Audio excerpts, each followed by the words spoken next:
Broadcasting live from the OPC Pest Services studio. Time for Middays with Marcus Maben on 93.9 The Ville. Now, here's Marcus Maben and Steve Rummage. Welcome back. It's Midday with Marcus Maben. 8150 93.9 is the number. 93.9 is the station. And people, I'm here to help you. Help me help you get to the finish line. That will be the blackout Labor Day night versus Notre Dame. Steve Rummage is not in the building. Brian Hall in the booth. What's up, guys? What's up? Steve Rummage not here. Brian Hall here. We're doing things a little differently today, but Is that always so anticlimactic? yeah, because I don't get the the chant that Steve does. I need a Brian chant. Do you feel robbed when you don't get to press the "We want Steve" there's chant? a lot of energy that comes with that. The crowd gets people riled up. It's not even that they're saying Steve. It's just that some people are yelling. Yeah, right. There is something to the crowd. You know what? Let us get a little crowd music just to keep the show on its natural trajectory. I guess it's more fitting when he's not here. They really want you, Steve. Where you at? That's right, people. Steve Rummage is not in the building, although allegedly he will be here. He'll be here shortly. He's just running a little behind. He's got college kids and try. stuff. Steve is doing college try stuff. That's normal. Big news on the home front, people. If you were listening to the Drew Diener show, we had the 8:30 announcement. We will be carrying all Baltimore Ravens football games. Yeah. Good job. Woo. Good job, 93.9. Good job, Drew Diener, checking the pulse of the people to actually make that happen. How did you find out about that news, Brian? I heard about it I heard it was in the makings the end of last week. And when I first heard about it was actually when I had just gotten back from vacation, so I'd kind of missed out on some meetings. You missed out on everything. And then, I came back to listening to Drew coming in on Friday. And around 9:30 on Friday, he said, we got a big announcement. We're making some changes over on 93.9. Uh-oh. And I was like, oh, boy. And then he was like, Louisville fans are going to like this. And I was like, what is this about? So then, as soon as I got in, I was like, so what's the big news? Is that what you were? Is that how you? Why coming busting through the door? What's the news? Right. And you know what? While we have a moment, I want your opinion on this one, Brian, because you have been guilty of doing it, but I think, as I remember, you didn't really do it on purpose. Oh boy. Right? Like I think you just were answering the question a little.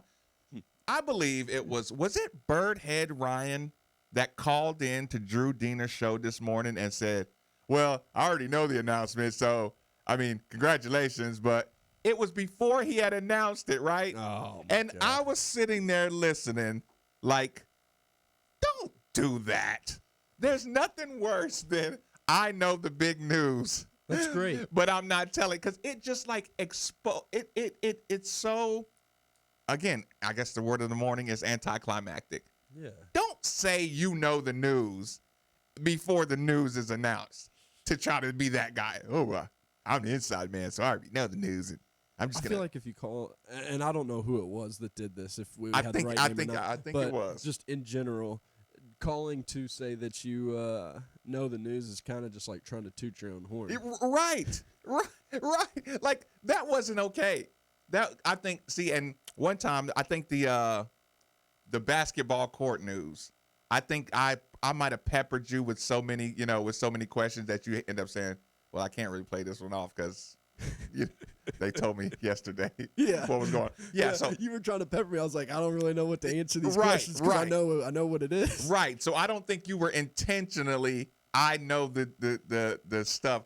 And one other thing, while we're sitting here talking about snitching and rat, I was like, actually two things. I said, Drew, do you know we were in the back, Brian? And I said, Drew, I know you just didn't tell Steve Rummage ahead of time. Before you knew? Oh, just in general. Yeah, like last Steve's week. The spoiler of yeah, this. I'm like, dude, this dude can't hold. He's out at lunch or at lunch like noon. He's I like, bet you he's the we one. got the Ravens on 93. I bet you he's. I bet he tweeted it out. I DM'd a few people. I promise you, if you stole his phone and checked his DMs, I bet he told 15 people that we're getting I bet he did too. we're getting Lamar Jackson on the network. Yeah, that was the one. I really You know that this is going to be the first thing Steve wants to talk about when he gets here. You guys were calling me out on the radio. No, I don't think he minds at all. No, he knows it. He's that guy who says, you shouldn't have told me. Look at Cam Newton chewing my guys. Because you he's listening right now. He's heading in. He's listening on the radio, and he's fired up at the radio. Listen, right he now. knows we're telling the truth. Like some of those you can get mad at. So okay, so how do you think the public is pretty excited about that? I mean, I think so. I personally am, because like jumping in the car during football games, when I usually make that halftime run or post game, in between game run, I would love to be able to tune in and catch the end of the Ravens games or the beginnings, just in transition. Yeah, I mean, he's one of the I have my team obviously, but he's one of the guys that I always go look up his stats, and whenever his game's on, I'm going to watch it.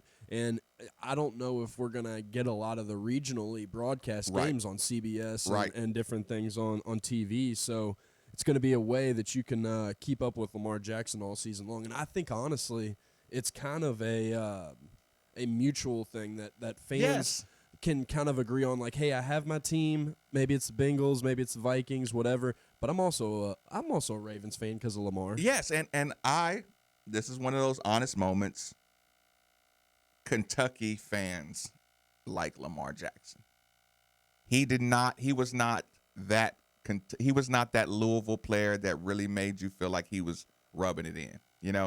His celebrations weren't like I said, other than that fight in the corner, that was kind of like we knew you were doing what you had to do to try to, drag Lamar into some mess, and you knew that.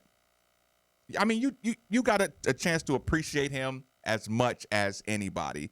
And it's like we're going to be looking at Josh Allen. We're going to be looking, we're going to be still looking at our Anthony Davises, But I think he won over this state. Yeah. Overall, I think he won the state over. I'm excited about that. And I told you so, people. I told you so. He won the battle for the hearts and minds of Miami Northwestern area, Louisville area, Kentucky area, and Baltimore area. I think that you have a lot of bandwagon. If you didn't have a team, a lot of people in Louisville are now following the Ravens, whether they're fans or not.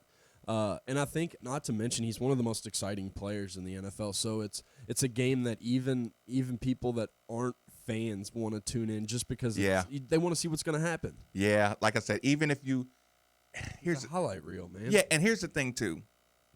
He doesn't strike you as a guy who takes his talent for granted, right? Mm-hmm. He doesn't strike you as a guy, even though you knew he was going to the league, for the fact that he got drafted the last pick in the first round. Like, even if you didn't root for him, even if you didn't really, like him, per se, because he was the opponent, you still said, yeah, that draft thing is a little ugly. You know what I'm saying? Like, geez. And he was the best player in college, and just the way they talked about him, and he had to be he shouldn't have been so controversial. And then you fast forward, and he gets his team in the playoffs. You know what I'm saying? Like, after the benching. And then you start hearing things like, y'all do realize he was the youngest quarterback in the league to put up the numbers he has, right? Like, he's on the young side of his age group, right? So your criticism, you have to remember, he's the youngest dude out there. Baker Mayfield's 4 or 5 years older than him, right? Yeah. And y'all are comparing those two. Whoa, you think he won't be any better in 5 years? Yeah. He's got 3 years on him. Come on, man. Right. But no, I think that it's just – I think the Ravens are going to be really good this year too. I think they're going to be exciting because you got Mark Ingram added. They need some receivers, but, I mean, honestly, I'm excited to watch them. I'm just scared to watch him run.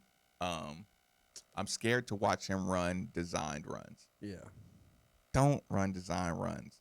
And if you don't get out of bounds, Lamar, like, I'm going to turn into Booger. Booger McFarland. I'm going to turn it to Booger McFarland. I'm going to be the guy getting the entire Louisville fan base all riled up by saying this is not going to work. Right? Yeah. It's going to hurt me because, like I said, I bought in early. You don't want to see him go. I know. But like I said, you're just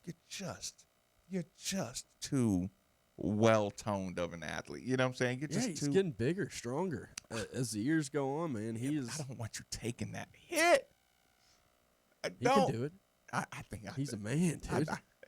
Point being, I am very, very excited at the very least. And listen, even if you're just watching your other games and playing the radio, going, Alexa, tune in to 93.9. You got that, have that in the background playing, Let's hear what Lamar Jackson's doing. Let's see if we got to, because it's one of those things like you hear it in the background. They just had a big run. What do? You go to Twitter because the Twitter video is coming. Mm-hmm. There, as a matter of fact, the Ravens video department, they need to hire some extra people right now. Because they're gonna have extra highlights this year. I mean, yeah, just they need to have the best of the best. It's funny watching all these companies, kind of go into the TikTok era, and what I mean by that, people, is short versions of the game are just the highlights, and now the vines and the GIFs are almost more important than the 2-minute highlight. Mm-hmm. Like when we were growing up, Stuart Scott, we get Oh, yeah. and back. We had full length highlights. Now you're down to 40 seconds and you feel like you saw the whole game.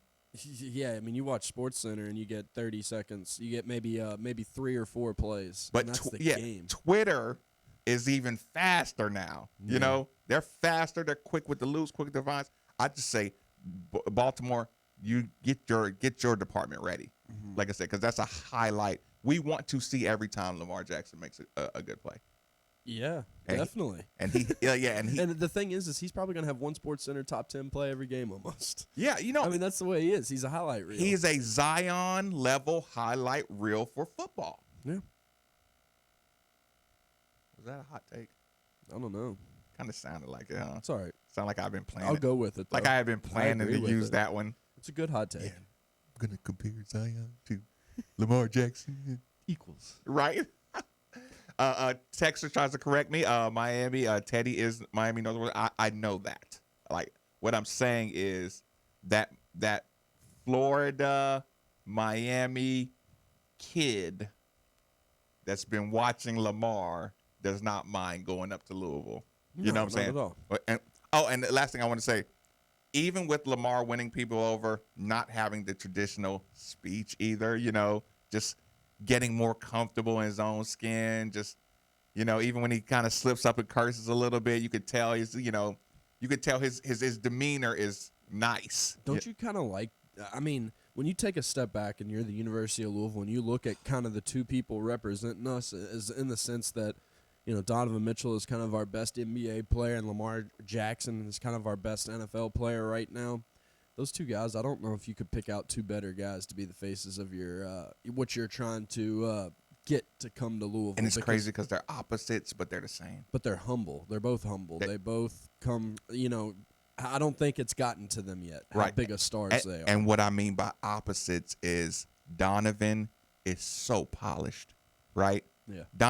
Even Donovan, when he gets a little bitey, he knows how to bite without having, without stepping on too many feet. Yeah, and without it following him. Yeah. Like he says what he says about taking the wrong way. Yeah, James Harden. He kind of barks about the refs, kind of gets caught cursing. And of course, us Louisville fans are kind of like, checking the pulse of Twitter to make sure nobody's like getting super offended. We're like we're protective of the image of our Donovan Mitchell. That Spider-Man commercial was awesome. It was a really good commercial. That was awesome. And he just like, can I have a few more minutes? Where they got the bag skipped. Yes.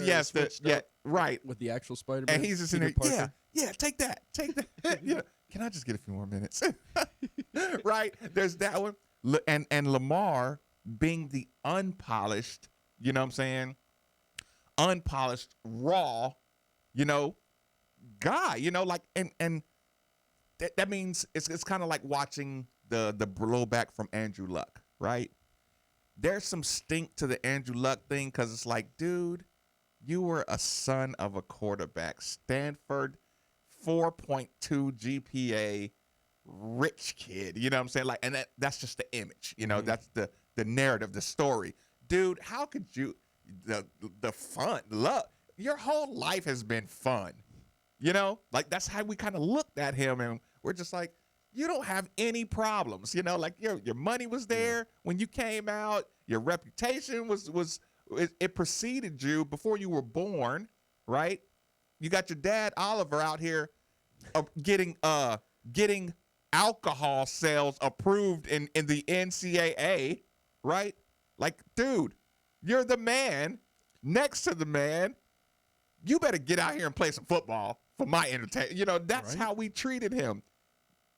Lamar, you know it. Like, he's when the mom agent thing comes up, you know, you're kind of like, yeah, but that worked out okay. It's working out okay, but that's not the way I was kind of going with it. The way I was going with it is you if you have any empathy, you almost feel sorry for him that it's that necessary. You know what I'm saying? Like, he shouldn't have had to do that. Like, you wish he would have had the structure where people he could trust and he could go through the machine. But it's like, no, he comes from a different place of, you know what I'm saying, of just this is not, you know, the easy path, like the Andrew Luck path. You know what I'm saying? In his mind, though, maybe being such a humbling guy, he's like, this is a way to get my mom paid too. Oh, there's no question that he's saying we need to learn how this, you know, and this is an opportunity for you. And that was just one more thing that we're learning about sports. So we're learning about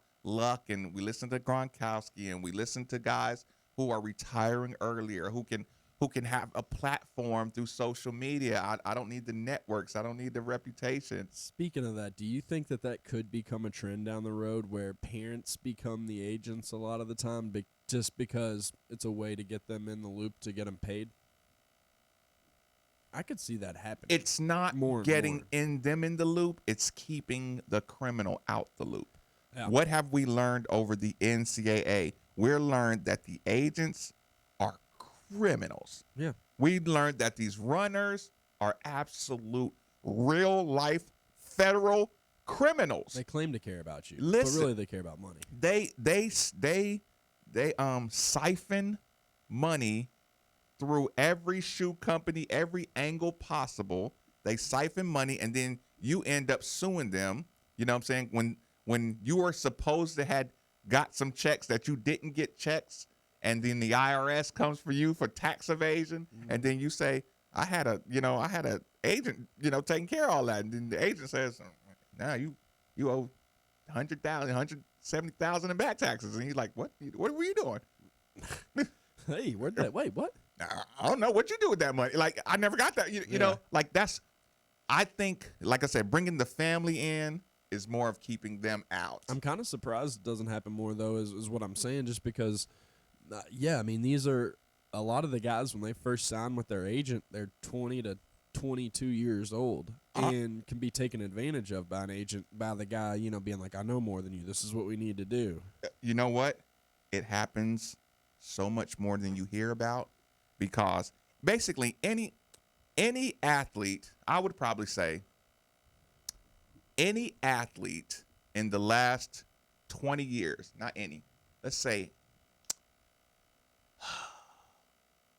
80% of the athletes that have made $10 million or more in sports over the last 20 years has been the victim of some kind of lawsuit. Well, either lawsuit or a tax IRS audit.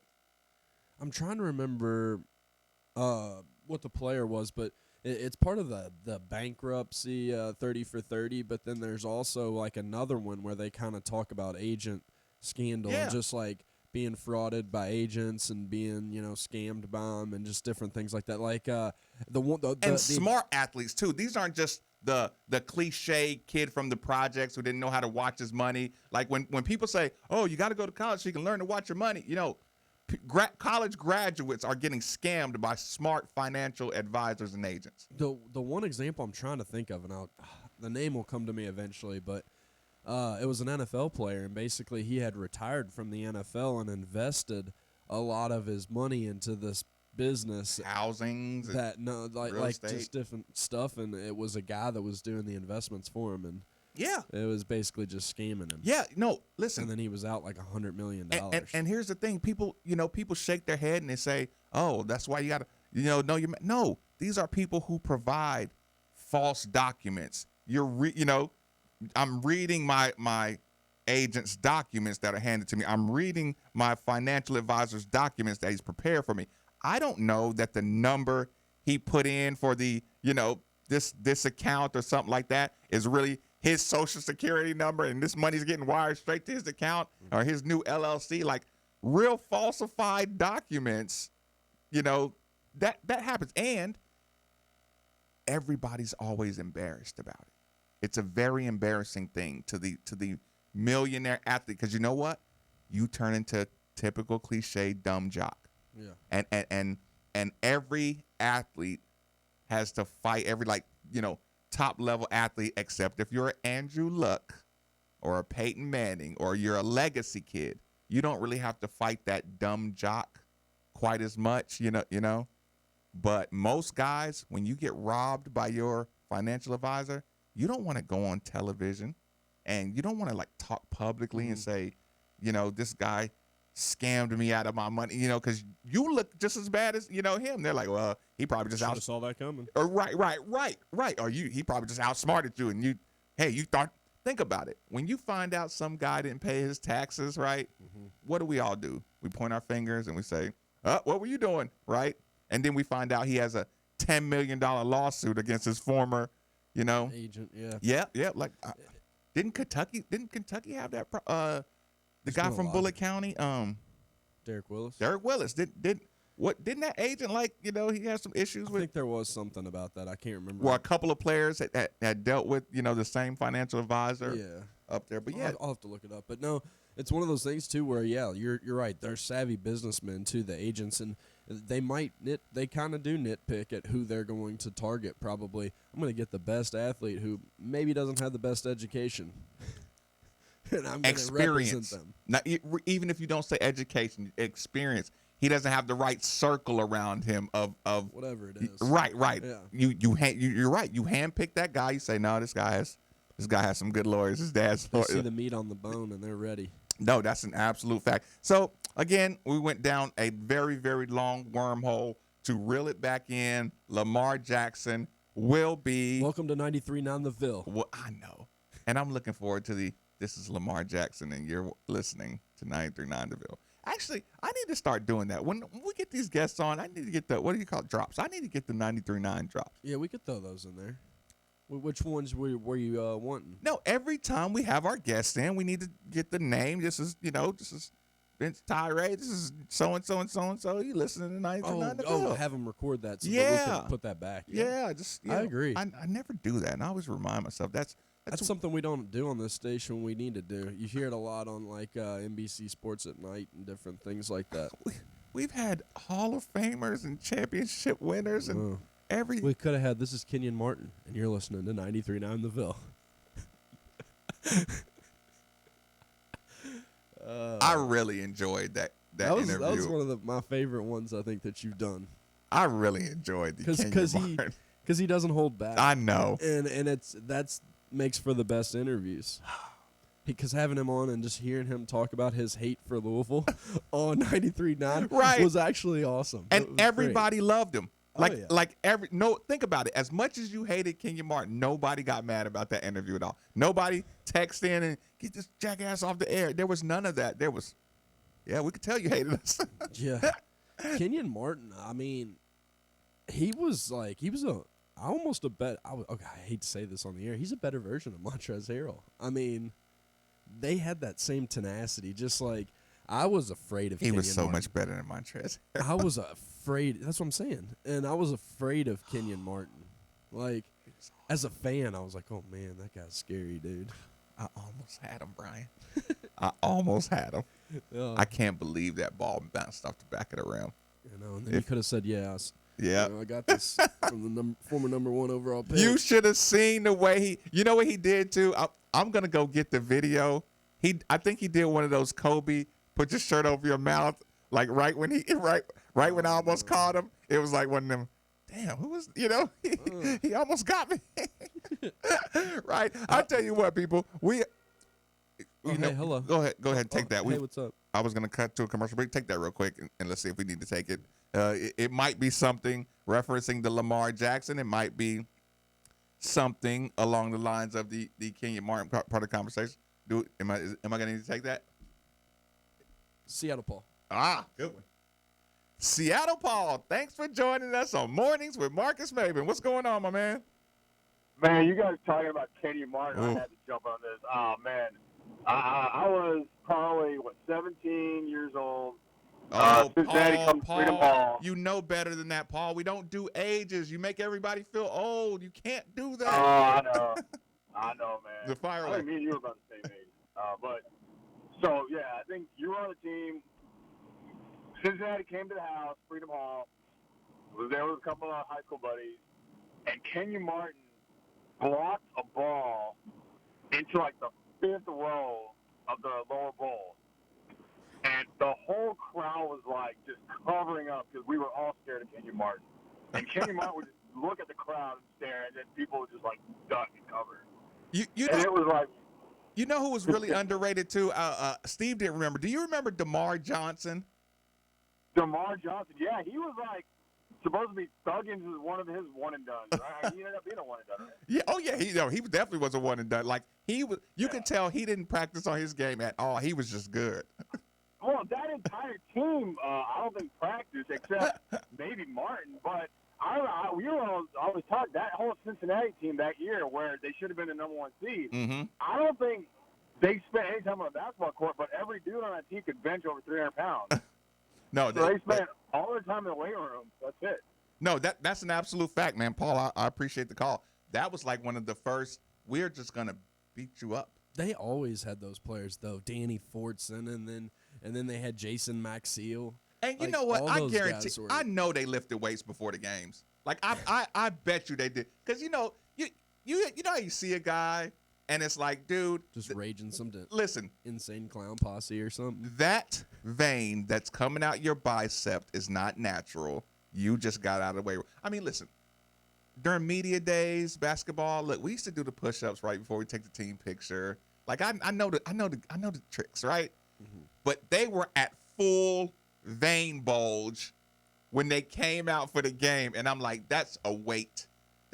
You've been lifting weights. You had like to. Yeah, like you had a full weight room workout before the game. Ain't no way you. That or something else. Right? in hindsight, listen, I didn't believe that people were, taking other ingredients back then. Yes, Texas says Bobby Brennan. Yeah. They were good. They were a good combination, man. Yeah. The dude was just a wrestler. Like, I agree. Mm-hmm. Like he was too stiff to even move. Who? Bobby Brennan. Oh, yeah, big white dude. He was the perfect complement to Kenyon Martin. Kenyon Martin. I know that was. Does he still play? No, he was player coach in the Big Three, isn't he? Yeah. Player coach. He's good for that. He could go into. Speaking of wrestling, he could go into wrestling. He's probably gonna watch his son go have his 1 year. Go have his 1 year. Yeah, his son's a one and done. Cincinnati. Vanderbilt, I think. Oh, that's right. Yeah, either Vanderbilt or he's going overseas to Australia or something. Wow, you know what, Jerry Stackhouse? You know what he's doing right now down in Vandy? He's working the former player's son's route. He's going Scottie Pippen Jr. He's getting them. I think Scottie Pippen Jr. is the weakest one out of all of them. Yeah, Scottie Pippen Jr. was not really a highly rated recruit. I don't think. I think he got there because of his name. It's got to be sad. That's got to be a little agitating. If you're Scottie Pippen Jr.? Yeah. Yeah, okay, I just come into Vandy. But, hey, he did pick a smart choice in the sense that he went to Vandy and he can get a good education. I tried to send Jalen to Vandy. Listen, the Scottie Pippen Jr. thing, every time I think of something like that, I think of Cam Murray. Cam Murray. Like, could you imagine if your dad was 6'5"? I think his dad's probably 6'5". He probably is 6. Cameron Murray was every bit of 5'10". Listen, his mom Right? is taller than him. I think his dad is taller. I mean, I'm probably exaggerating a little bit. Tracy Murray is 6'10". Yeah. Your older brother cannot be 7 inches taller than you. He got to play for the Harlem Globetrotters, though. He did. Your brother can't be 7, 8, 9 inches taller than Pretty you. good accomplishment. Huh? Hey, the Globetrotters is a pretty good accomplishment. Listen, but that's my point. Everything he did outside of high, I mean, he's one of the top 5 California state scorers, Yeah. right? Caleb Gervin is like one of the ones who broke his record. But I would just be so disappointed. He was good, too. He came in was it right after DeJuan Wheat? Yep. And he had to replace DeJuan Wheat? Yeah. Like, imagine that. Your older brother is 6'10" shooter. You're 5'11", right? Mm-hmm. You got to replace DeJuan Wheat. Yeah, I'm like, come on, man. You're from Southern California. The thing you go was, all the way to Louisville. I think Cameron Murray was good. I think he was overshadowed by trying to replace DeJuan Yeah, Wheat. there was nothing. Yeah, there was nothing You he weren't could going do. to replace that. Yeah, and his look, he had the kind of he wasn't real cut up either. So DeJuan Wheat's out here dunking, and the sad part is Cam could dunk pretty easy, right? Yeah. But it was like DeJuan is different though. Like He was a good player. That's what I'm saying. Like you never. But point being, well, I guess I was about 5, 6 inches taller than my brother. He probably hated that. Quick commercial break. Reset the show. Middays with Marcus Baby. 8150 93.9 is the number on 939 The Ville. It doesn't take a focus group to name a Papa John's pizza with 5 of our best meats. Just take a ginormous bite and blurt out the first thing you think of. Meats! With an S. Meats, plural. Used in a sentence, it would be like, holy cow, that's a lot of meats. Now, if you'll excuse me, I'm gonna go enjoy the meats of my labor. Try large meats or works for just $12, only at Papa John's. Not valid with other discounts. Fees and taxes extra. Prices may vary. Are you ready to sell your home? Well, there couldn't be a better time. Houses are going for top dollar and selling quickly. You need to call Jill Blessinger with Keller Williams. She has a team of professionals that will help you sell your home quickly and get the most for it. She is a professional home stager and photographer. And when you're ready to buy, she works with Becky Bleemel of Caliber Home Loans. She makes the loan process very simple. And if you mention you heard this on Middays with Marcus Maben or ESPN, your appraisal is absolutely free. So give Jill a call today at 502-773-0546. That's 502-773-0546. And let her help you today. At Which Wich, they believe that a great sandwich has the power to make any day better. Which Wich has launched their new favorites menu, including clubs with top-quality grilled and breaded chicken, plus new shakes, including birthday cake, the famous Courtney's Cookie, and yellow M&M shakes. 2 area locations, 221 South Hurstburn Parkway and Old Brownsboro Crossing. Mention ESPN, you'll get a large build-your-own Wich for just $6.80. So when do you want me to open mic too? No. I'll leave it down. Just tell me when you want me to put it up.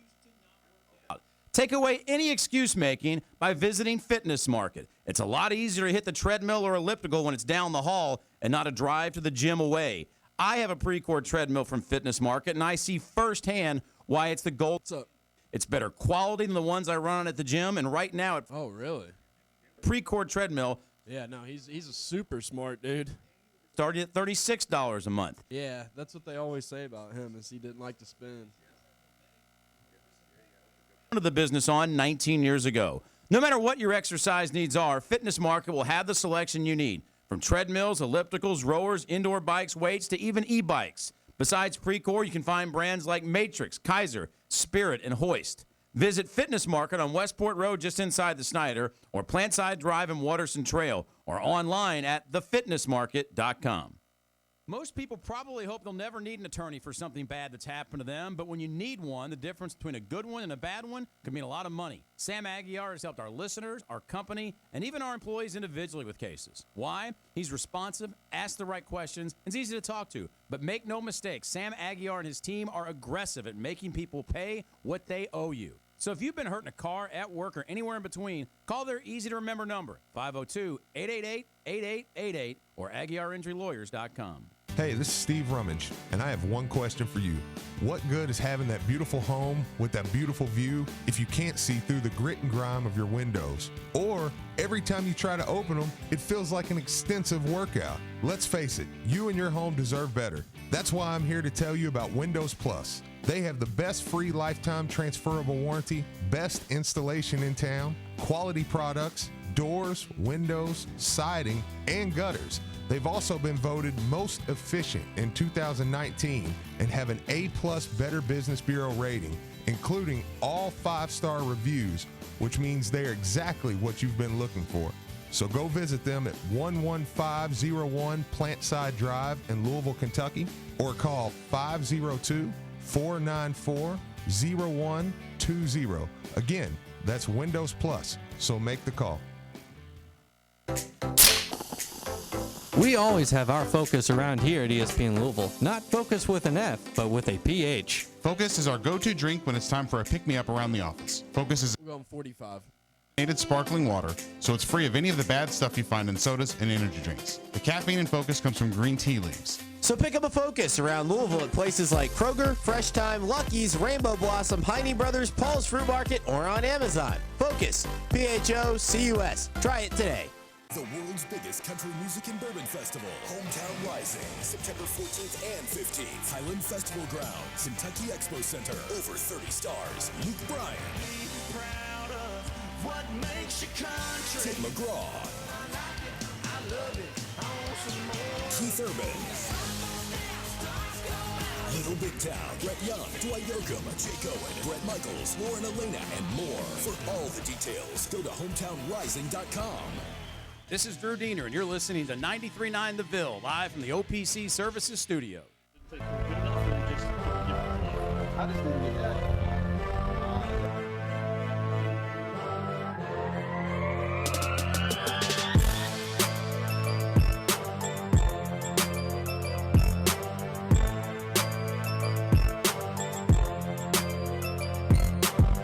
Middays with Marcus Maben on 93.9 The Ville is broadcasting live from the OPC Pest Services Studio. Now, here's Marcus Maben and Steve Rummage. Welcome back. It's Midday with Marcus Maben, 8150. 939 is the number. 3831-939 is the text line. Sorry, people took my attention. Just to let you know, Louisville Notre Dame Labor Day coverage. All ESPN Louisville programming will be on the air Monday, getting you ready for your kickoff. Labor Day coverage of Louisville football is presented by Window World, simply the best for less, and the Kentucky Office of Highway Safety, reminding you to get a ride home, even if you're just a little impaired. Call Steve Rummage. He is a great designated driver. That's what I hear. Drive sober or get pulled over. So here's what happened.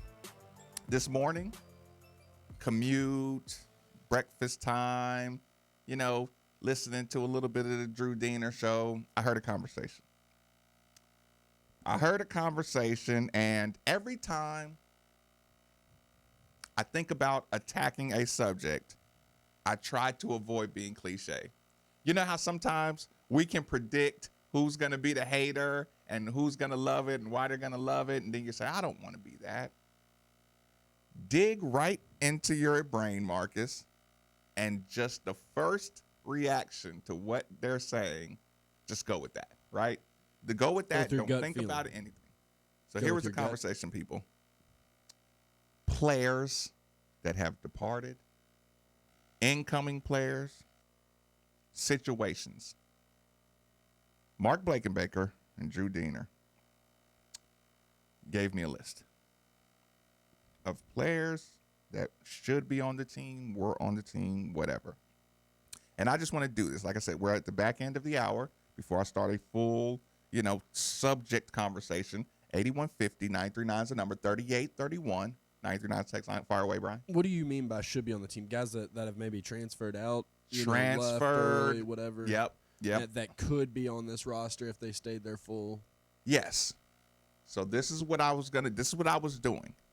And I'm talking about this is no thinking it through. There's no radio positioning, jockeying for position on how the narrative is. I listened to the names and I went down the line. This is going to make people probably pretty frustrated. Maybe. Trayshawn Smith. Yeah. How do you think I feel about Trayshawn Smith not being here? I don't know. We don't know a lot about personally. Personally, I was not a Trayshawn Smith. Head, right?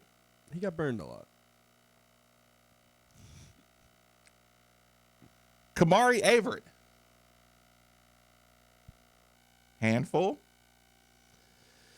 Yeah, I'm glad he's gone. We'll see you later. See, yeah. I mean, let's not be mean, Sorry, but I know what you're saying, and a lot of people. The first reaction, Brian, is what you just said. You know what I'm saying? Me just being a gentler person when it comes to college athletes, kind of just my general appreciation. Kamari Everett. I mean, he was in trouble. He's not here. I mean, we could have been second chance guy, but he got his second chances, right? He got his way out of here, right? Jarius Brents, dismissed. PJ Blue, that's the first one that I'm like, need your depth, right? Yeah, that one hurts. So that's one. Nate Scheller, retired. As you should, if you, like I said, the luck situation. If something's not right, and he's still a part of football, so it wasn't like, you were either not able to perform to the level you wanted to perform, or your mental state wasn't all into playing football. It's a good loss. Yeah. Right? Did you meet Doomerville? Sitting out medical. Big boy. Yeah. We could use that right up the, that nose tackle. Yeah, but that's an injury. Yeah. That's not. PJ Blue and Doomerville are the two, but you can't do anything about that because that's an injury. Yeah. Both are injuries. Jordan Travis. Ooh, that's the one. That one is our starting quarterback. I don't think so. You don't think he would have won the starting quarterback job this year? I do not. I think that pass beats him out. But here's the thing. I would want Jordan Travis on this team to push. To push. He's another passer option, right? Yeah. So. Well, let me ask you this.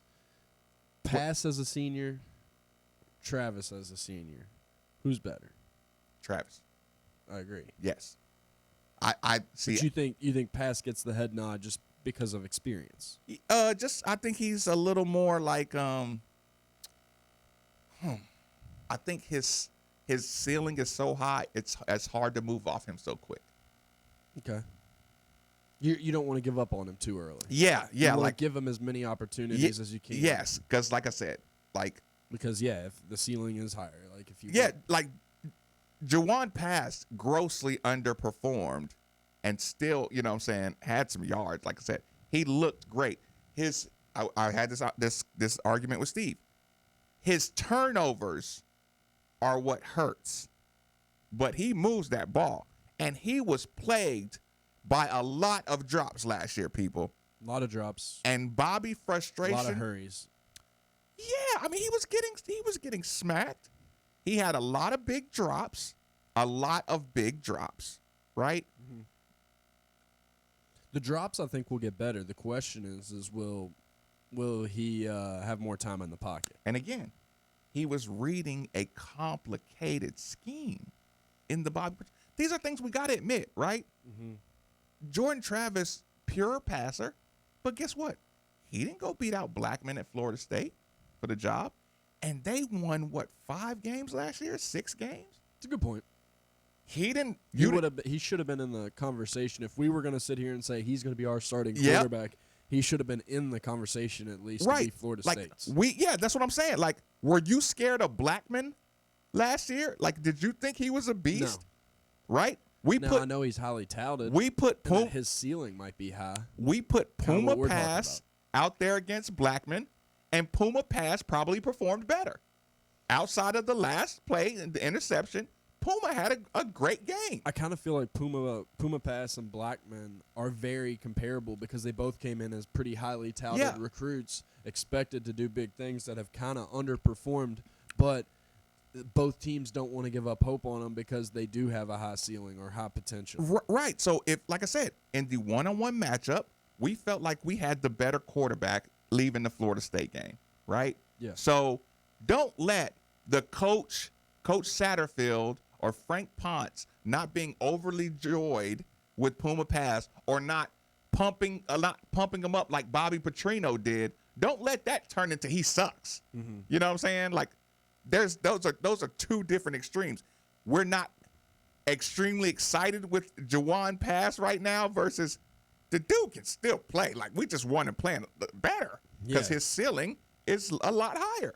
And I mean, Satterfield kind of sums it up in the clip that I played during the Sports Center. He says, Pass comes out here sometimes in practice, looks stellar, throws for 75% completions, and then he comes in other days and he's at 50. He said, basically, if I could have a quarterback that's in the 60s, I'm good with that. It's just we get a really good player sometimes, and then we get a really bad player sometimes. There's a lot of inconsistencies there. Brian, where have we heard that exact phrase before? The Heisman Trophy winning Lamar Jackson going into his Heisman Trophy winning year, we said sometimes Lamar Jackson is the best passer in college football, and sometimes he's erratic. What did Bobby say? The guy's wide open. Lamar, you have to complete the pass. Almost word for word what this coach has said about Jawan Pass. This is a fact. I agree. This is an exact fact. So be careful with the he's not 5-star, can't miss Puma Pass, so he sucks. Okay, so expectations hurt a lot of people, when always do. People get their hopes up when you hear 5-star, when you hear 4-star, and they expect things right away. Okay, so we'll put the Jordan Travis on. I'd like to have him in the quarterback room. So we're at 2 injuries. We're at 2 injuries, and one, he's the first transfer that you go, right? Mm-hmm. That's the first one. Mm-hmm. Next one, Allen Love. Yeah, he was a number big boy. 2. Defensive tackle. Now, Allen Love, ouch. Yeah, I remember we were in a big battle with him with Ole Miss, I believe, and got him last minute. Listen, Allen Love is like losing Lance Thomas. Yeah. You knew he could play. You knew he might be all right, We could have used we could have used Lance Thomas on last year's basketball team. Yeah, last year's, definitely. Because of the way we played. I'd almost say that Allen Love, though, had more potential than people thought Lance Thomas had. Okay. I would say. That's fine, too. But, okay, Lance Thomas isn't – I'm sorry. Allen Love is an ouch. Corey Reed. Yeah. Yeah. Sure. Jonathan Grenard. Big, huge, solid. Whoa, man. Okay, so we're at 3. We're at 3 ouches. Love, Travis, and Grenard. And I thought you put put one of the hurt ones. No. There's nothing you can do about the hurt ones. The hurt ones don't count. Yeah, they don't count because they're here. Yeah, they're to here. me, the hurt ones, and you can't stop that. There's nothing you can do about that. You have to have injured players on a football team. Yeah. That has to injured players that actually play. Because they play in the scrimmages. They play more than anybody in the scrimmages. They play. They have to get injured. I agree. So we got 2 injuries and 3 ouches.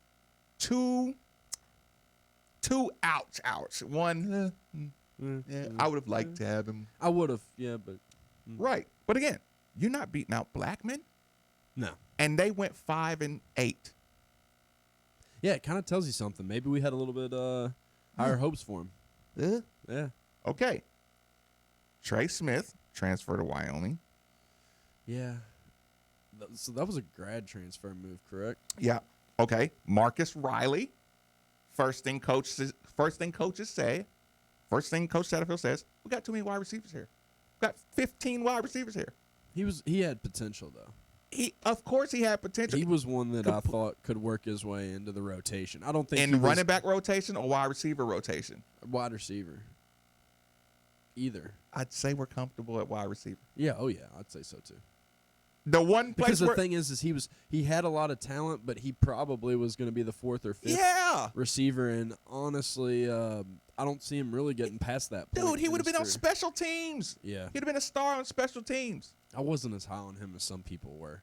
I liked him. He's slick. He's nice. But on this team, I don't cry over his loss. I agree. Right? Okay. LaMarcus Thomas, Malik Staples, Colin Wilson. Yeah, I think because I think a lot of people he got in Bobby's doghouse. We don't even know how good he was. Well, I think a lot of people always planned on Hassan Hall being the running back, but then Javian Hawkins kind of came out of left field and apparently has grabbed hold of that running back too. And a lot of people thought that was going to be Day Williams, and he would do the Thunder and Lightning, and Colin Wilson would have been the one battling with Day Williams as that Thunder. Right, like okay, Cam Jones, Michael Boykin. Kaheem Roach, like I said, the Colin Wilson, the Grenard. Listen, the Grenard almost don't count because this dude he's from Florida. He came here to play for Grantham. Could you imagine the difference he would make? Oh, you know what? Defense, though? He's the one you just hate, but it's like there was nothing you could do about that one. He's one that you didn't. I would say most Louisville fans that you talk to aren't mad. They're not mad at him. That's what I'm saying. I still root for him. I hope he does well down at Florida. Right. So when I'm rating the ouch losses, he was too good to be on a team that wasn't going to go to a bowl. Right. So he needed to go experience that for a year. Yeah, and here's the thing. There's nothing more poisonous than a guy who knows he shouldn't be here on this team. Because he's looking at the coaches, he's looking at the players, and you know what attitude he got? Y'all suck. Yeah. What am I doing here? I should have transferred. That gravitational pull of a guy who knows he should listen. One of my little fears about Jordan is Jordan's such a power punch that he might get in the mood of just let's hurry and get it on so I can do my thing and get out of here. Like Jonathan Grenard was that level of guy, and if he's my leader as a player, be careful, right? I get what you're saying. I don't want to say it about Grenard, but I'm just going to use that type of player in general because Grenard was a good dude. But what I'm saying is when you have that star player and he's mixed in with a bad team, and then and the other players aren't playing up to his level, he's going to turn and start being like, yo, and start getting mad at them. Or he's going to check out and start going for his numbers. Yeah, he's going to either play for himself or he's going to start yelling at other teammates, being like, why can't you do your part? Or just, like I said, and he's an adult, so guys like that will check out and they won't be on campus. They'll be at the apartment. They'll be doing other grown man stuff. Like I said, he's like, I'll be in the NFL next year. Yeah. Like he's a huge loss, but the fit, you know what I'm saying? Like the fit might not have been right because he's so good and he's so pro ready. Okay, here we go. He didn't fit the timeline of what we were trying to do. Now this is what we do. Out of all the people we lost, right? Boy. I said about 5. There was about 5. There's about 5 transfers that you would have liked to see here. There was 4 that ouch. There was 4 ouches, right? Almost 5. We got 1 back. But then I go, okay, you get your Ian Pfeiffer. Grad transfer immediately going to play. Grad transfer immediately going to play. Has experience tight end and emergency offensive tackle. Mm-hmm. On your team. Newcomer, right? Like it. TJ McCoy. Immediate starter, Florida lineman. Now, here's the thing. I've already basically canceled out 2 guys that you would have liked to have from the list, of potential versus guys that are ready to play now. If I had 7 good wide receivers and I got rid of Marcus Riley, but I gave you a lineman from Florida who can play guard and center, Take it. Take it. We take that, right? Yeah. If I told you we have our place of most need is tight end, and I'm going to give you a grad transfer adult tight end who's ready to play some SEC adult tackle tight end. I'll take it. And I'll lose I'll lose Colin Wilson. But we got a loaded backfield. Yeah, we got listen. Satterfield says, I'm comfortable with the depth of my running backs and my wide receivers. So I've already gave you 3 guys that you would trade in the situation we're in. Yeah. If I got 8 wide receivers, I'd give away one of those wide receivers. I think there was more to the Wilson, too, that he was kind of that type player that you were talking about, where he was kind of checking out at times and doing different things off the field. That's what had him in the doghouse. It was hard to be in Petrino's doghouse, and he was in his doghouse all the time. Okay. So I've already swapped a couple of players with the new the incoming group, right? Okay. TJ Hall. Ooh, yeah. Maybe Patriot League defensive MVP. All right, so he's not as good as Grenard, but do you think he kind of helps in that replacement? Like, No. As far as stepping in and playing a role. Okay, I would say leadership role. I would substitute him for Trey Smith. Trey Smith, okay. Yeah. If I tell you, nobody's replacing Grenard. Right. That's the one you just. Hey, I was just trying to find something. You might as well have said he went to the league. Yeah. Just ignore him because there's no replacing him. He could have got drafted if he played last year. But here's the thing: I've already given you 3 players that have joined this team that you could trade in positions of need for what we have now, right? And like I said, I'm rolling along. You want to do a station ID real quick? You can, yeah. Here, give me 1 sec. An official broadcast partner of the University let me read of off just a couple of names. WLCL Sellersburg is 93.9 The Ville. You got it. Okay, so I've already read off those names. I've already, given you 3 substitutions, 3 kind of exchanges. Texter, that's where I was going next. Ty Tyler. We have a defensive end from Marshall in Ty Tyler. He's going to play. He's going to be good. Ty Tyler will actually play. So who does he replace? I mean, we're getting to the point where Jared Jackson. Jared Jackson, okay. We just lost him. A guy who, potential might play. What about Doomer? Doomerville's just hurt. He's an injury, so there's nothing you can do about that. Michael Boykin. Ty Tyler, a good replacement for Michael Boykin. Yes. If you had to give a little exchange, got defensive end out of Marshall, like a guy who can run, and does he have 2 years? He has 1. He's a grad transfer. Okay, well, we're still going. Monty Montgomery. JUCO gonna play. Hearing some really good things about him. That's what I'm saying. Like Justin Ford. Cameron Teague from the Courier-Journal came on yesterday in the afternoon, and he was saying that Monty Montgomery, if he had to pick one player that he was most impressed with, that's who he picked. Right. So we would substitute a Monty Montgomery with let me see, I lost my list real quick. Let's just pick somebody because now we're scraping the bottom. Malik Staples. Yeah, he was a linebacker. We upgraded there. I would hope. Right? So going through all these, it's like when you look at it and Malik went to WKU. That's where he's at. But you lose potential for guys that can play now. You've gotten a lot of that. Again, Grenard. I get what you're saying. The trade-off, we actually came out on top. If you really break it down. If you just did a trade. Outside of Grenard. I mean, Grenard is just unreplaceable, but other than that, we actually probably upgraded. Right. So Steve was sitting back there with you. I'm sure he could hear over the loudspeaker. Yeah, well, I've been listening. I've been able to listen most of the morning. It's good to be here. Hello, audience. That is Marcus. Steve Rummage. People joining us. It's good to be back. I was actually waiting for you to go to break. So I was like, well, I don't want to squeeze in there. But then I heard you go hit the ID. Yeah, so I was like, I want to dive in this conversation because I heard the same list you heard. Here was my only thing. Initially, right off the top, I'll just kind of start there for me.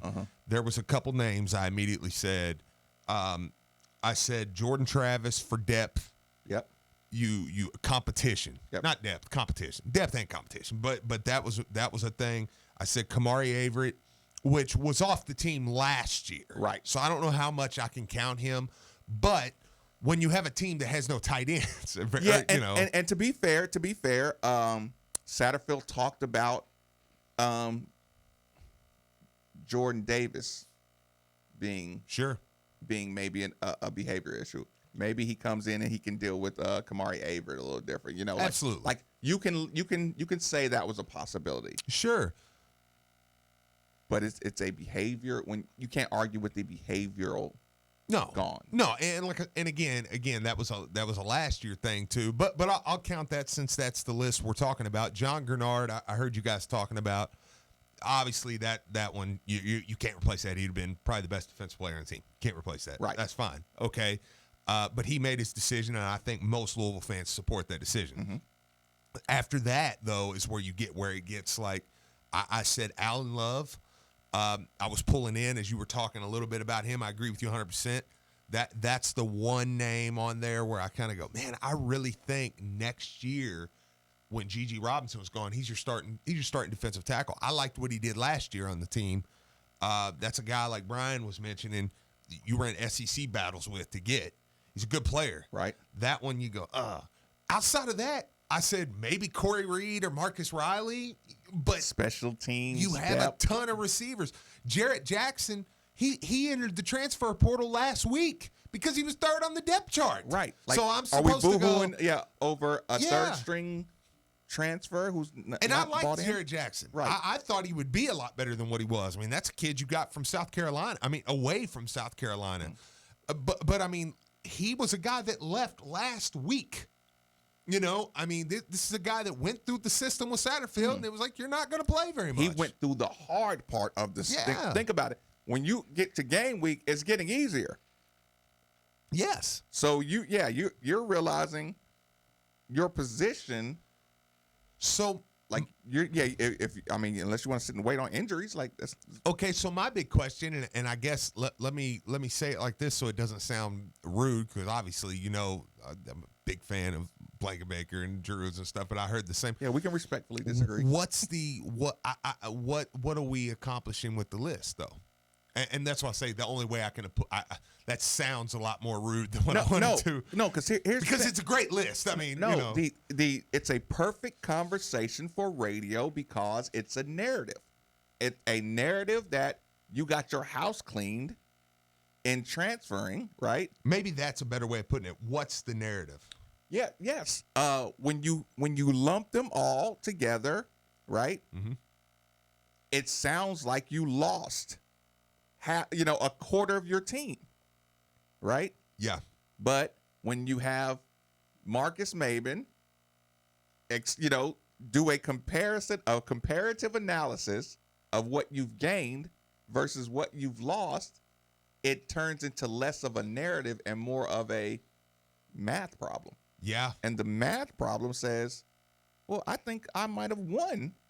You know what I'm saying? If we're looking at what you've lost versus what you gain. Because, there has to be room, like when you add your Monty Montgomerys and your Ty Tylers, it's like, yeah, you lose people, and that's what you add? Okay, so are we saying – here's my question, though, because this is what it sounds like to me. You can correct me if I'm wrong. Are we saying last year's team was really talented and you lost all the talented players, so now you're not going to be good?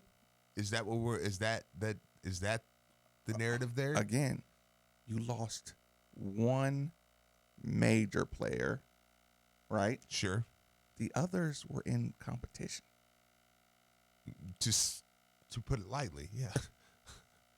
2s and 3s. Yeah. I don't look at that list and say, okay, your season's going to be just crap because of that list of guys that are gone. That list, when you compare it to what you bring, doesn't seem like it really even affects this year's team. Now, unless Grenard's the only guy that really affects. If that list consisted of John Grenard, Mekhi Becton, say Seth Dawkins, Javian Hawkins, Russ Yeast. That's an exodus list. C.J. Avery. That's mass exodus. And I kept guys like Dez and some things to make it. Then you go, okay, your struggle this year because of that list. Like that, now they all took off, and all those guys we said could have taken off, and would have went somewhere else and played. But how many people on that list? I question you. How many people on that list start for wherever they're at? One. John Grenard. Yeah. Maybe Kamari Averett, depending on where, because I know he had to go pretty low. I think he played he's in the MEAC or something. Yeah, so that doesn't count. Yeah. Trey Smith. Wyoming.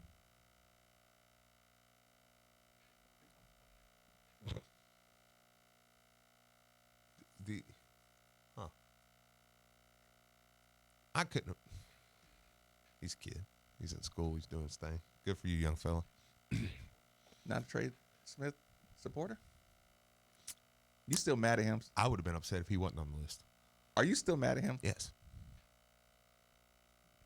I never in my life want to watch him jog out on a Louisville field ever again. He's in school. He's a kid. NCAA. He's working hard. Do his thing.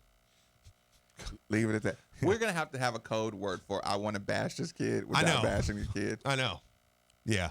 We got to come up with a nickname. Yeah, something. He's a wallflower or something. Just some yeah, code word. Yes, we have to come up with just something. Yeah. Because yeah. No, I'm glad he's on the list. And no, you're okay with him being on the list. Sure. Not glad. There we go. Yeah, I'm okay with him being over there and not on my team. But yeah, no, I think that mathematically, Jonathan Grenard is the only guy that changes a win number. Sure, and I think so. Like I said, I'll give Jordan Travis a half a point. Okay. I'll give him a half a point because, like I said, if he's in here with Frank Ponce and Satterfield from moment one, mm-hmm. he has some talent. Yes, he has some arm talent that he could have competed for a starting job. I agree. And he makes the room better. I don't know that he wins the job, but he would have been in the mix. And he's your Juwan passes messing up. Come on, Jordan. Yeah, like he definitely would have been the backup. Sure. And Malik would have been a wide receiver or a wild card or a wildcat quarterback. A full go. We have the Malik. Package. So I'll give you the 1.5. Yeah, that's fair. That affect the actual outcome of the game. Yeah. But when you give, like I said, when you give me my incoming guys and that stuff, I'm okay with it. Quick commercial break. Middays with Marcus Maben, 8150. 939 is the number on 939 The Ville. When you're ordering groceries, you want the freshest, most delicious choices around. Whether it's for a quick and easy weekday meal or a sensational Sunday celebration. At Kroger, we get you, and we've got that. And now you can get home delivery in as fast as 1 hour or enjoy same-day pickup at the store. Either way, we think you're really gonna like how easy it is.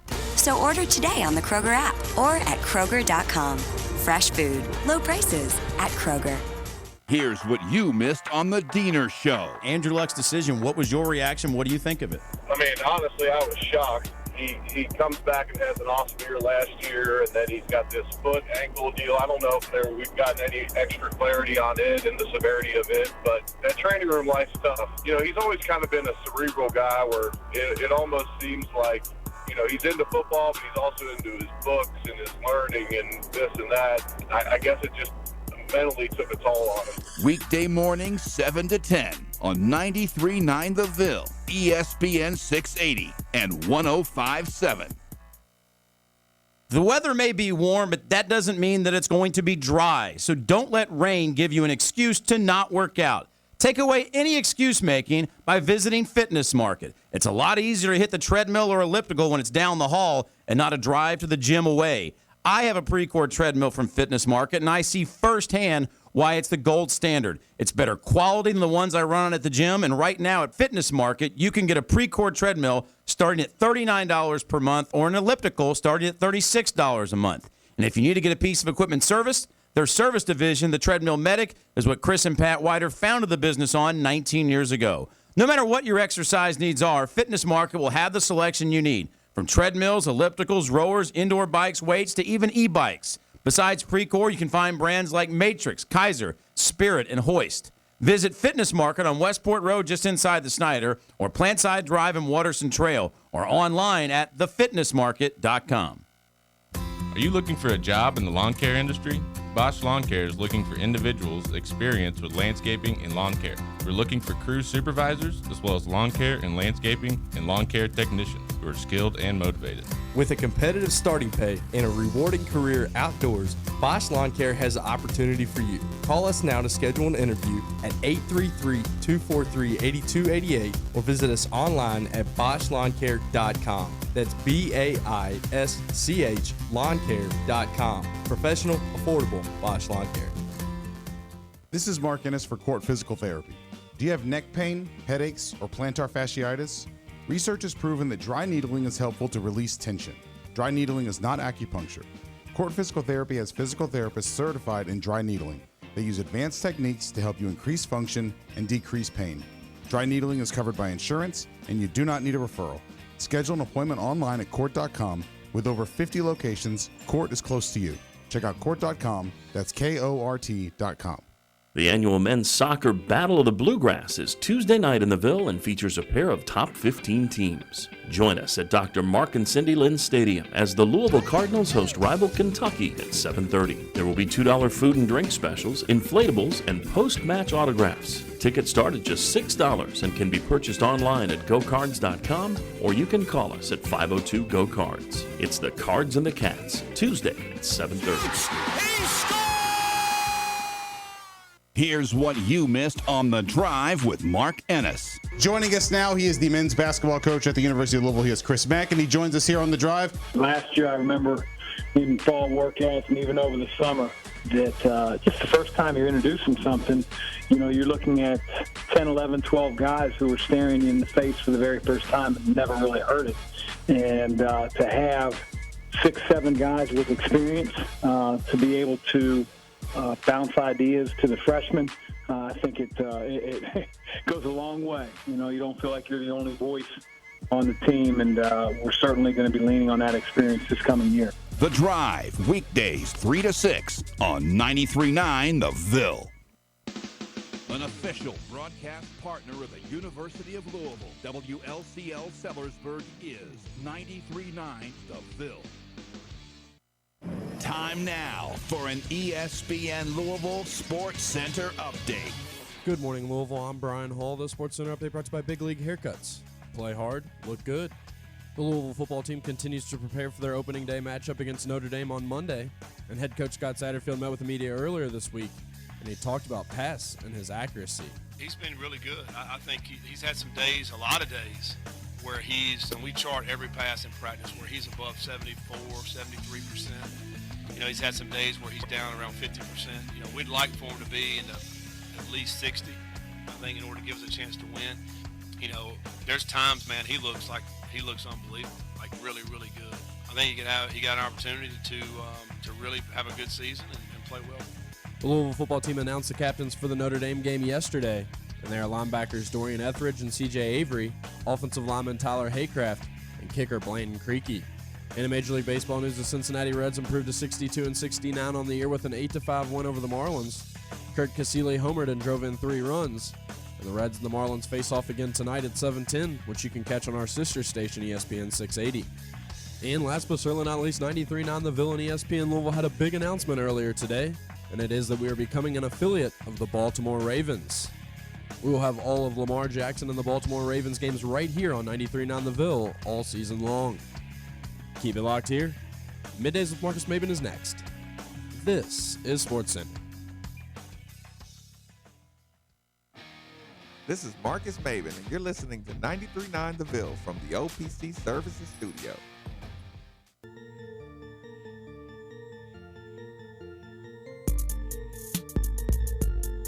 Hey, Mark, is that door still open behind you?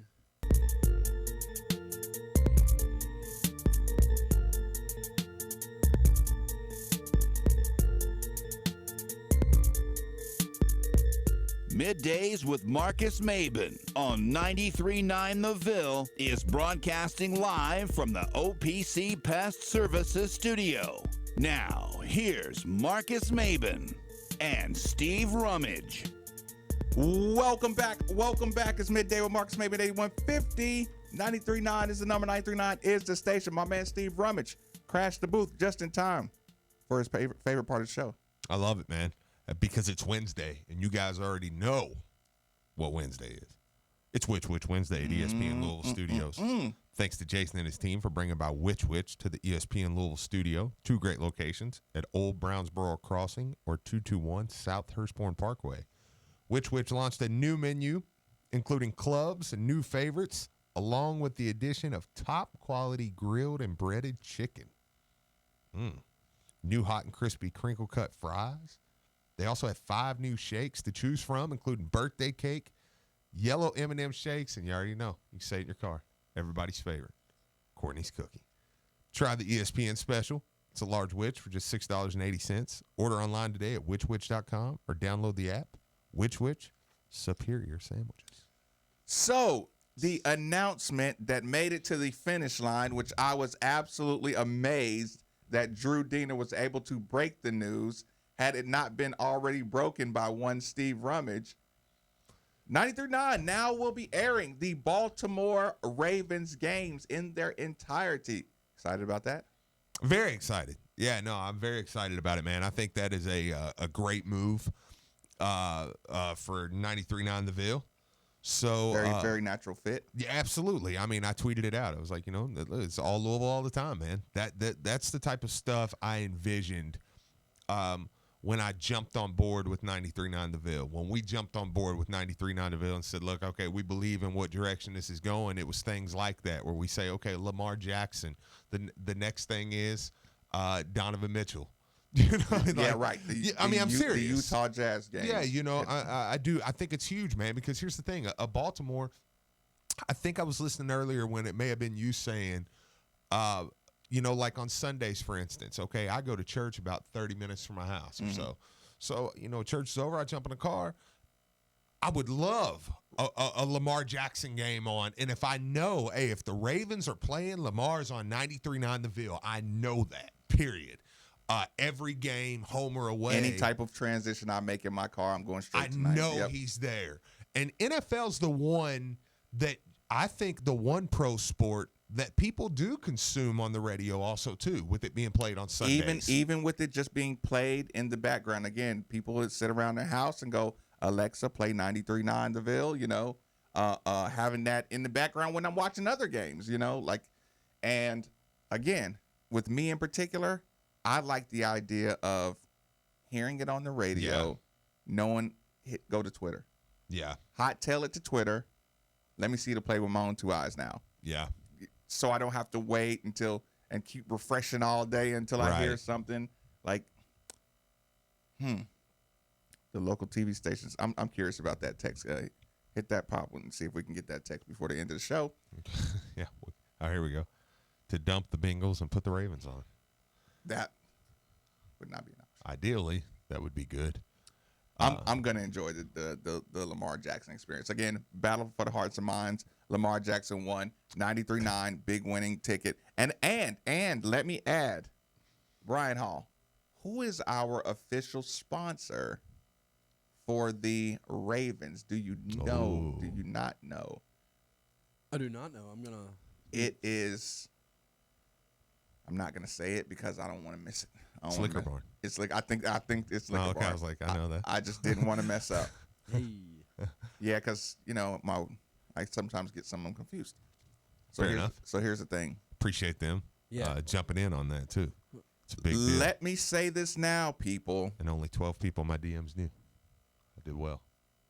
So dang, we're 3 off. There were 12 people not shocked. We were 3 off. We said 15. Did we say 15, 18, something like 15. That? There were 12 people that were like telling their friends, "Oh, it's the Lamar games." I said it was going to be the first thing that Steve wanted to address when he got back. Did well. I told people from out of state though, so I knew I couldn't mess it up. I called cousins. Like, hey, do you still watch football? You just had to get it off your chest. No, not really. I don't watch any football. Oh yeah, well, Lamar Jackson. We're gonna play all his games. on local radio. On local radio. Liquor Barn. Yep. Thank you. Oh, I know where we were going. Yeah, thank you for that. Thank you. And while we're in the advertisement conversation, people, it's early in the year. Your sports season pretty much guarantees to be one of the best you've probably had in the last 10 years. Small businesses, large businesses, we can give you the advertisement you need. Radio is still the advertisement that elicits you from auditory purpose, gets your brain going. Radio is still the most powerful advertisement device. So you know how to get in touch with us. It's 2019. You DM me, you email the station, you call 8150-939, ask Brian Hall, and then he'll put you through to me. It's very, very simple. I'm reading the text always. So 3831-939 is the text line. There are plenty of ways to get your business advertised on 93.9. Really happy the Liquor Barn just jumped in. They were smart. They knew exactly when to jump in. The time is now. So, Steve, now that we've gotten past the personnel part, we still want to measure the energy of the game, right? Mm-hmm. So I'm going to ask you this question. Who would you rather hear from to know the mood going into a game? A offensive line coach or an offensive line captain? Brian Hall, is my mic 2 on? Both are pretty good. I mean, because anytime you get position coaches, you get a little more hands-on dealings. Okay. Well, our offensive line captain for Notre Dame, I want to hear a little bit of what he has to say. Wait a minute, from Notre Dame? No, for Notre Dame. 40 okay. Notre Dame game. So I don't know if these are going to be particular or it's going to be for the whole year. You don't have my you don't have the 2 up yet, always, do you? I got it up. Yeah. I also have Tyler Haycraft if you want it. Either way. Oh, okay. Well, here's the thing. I'm going to skip it. People, we're going to try to find a way to take a little bit of pressure off of Brian Hall. There's no way I can keep having him continuously stopping and going and answering the phones in the middle of a show. So what we're going to do, we're going to try a little experiment, see if if we got the kinks out. Ooh, experiments are fun. And if not, we got the backup plan ready. There we go. Okay, Perfect. You ready for me to take it away? Go for it. It's just our first kind of day getting after it, so it's been a nice day. We went a lot over Notre Dame's defense and how they plan and how they rush. So, it's been mostly focusing on what they do. What do you feel like fall camp has been like for you and captain the first game, that kind of thing? How exciting is this? How awesome has this been?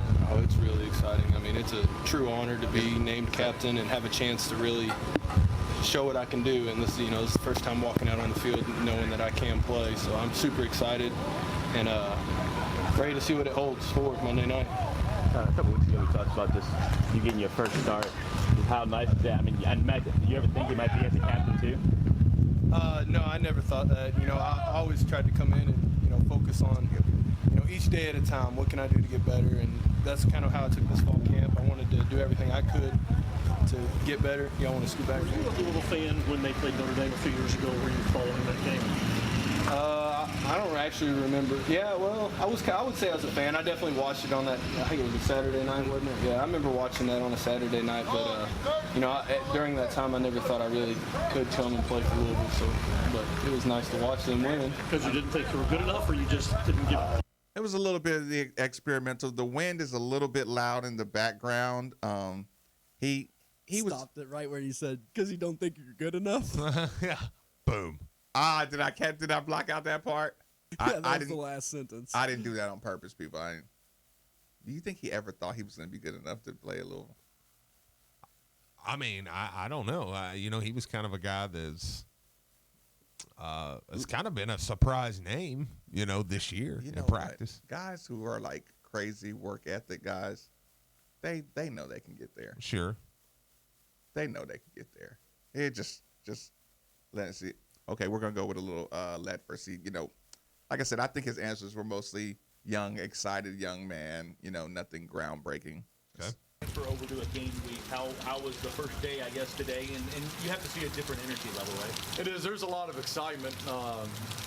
You can sense it with the guys all last week as well.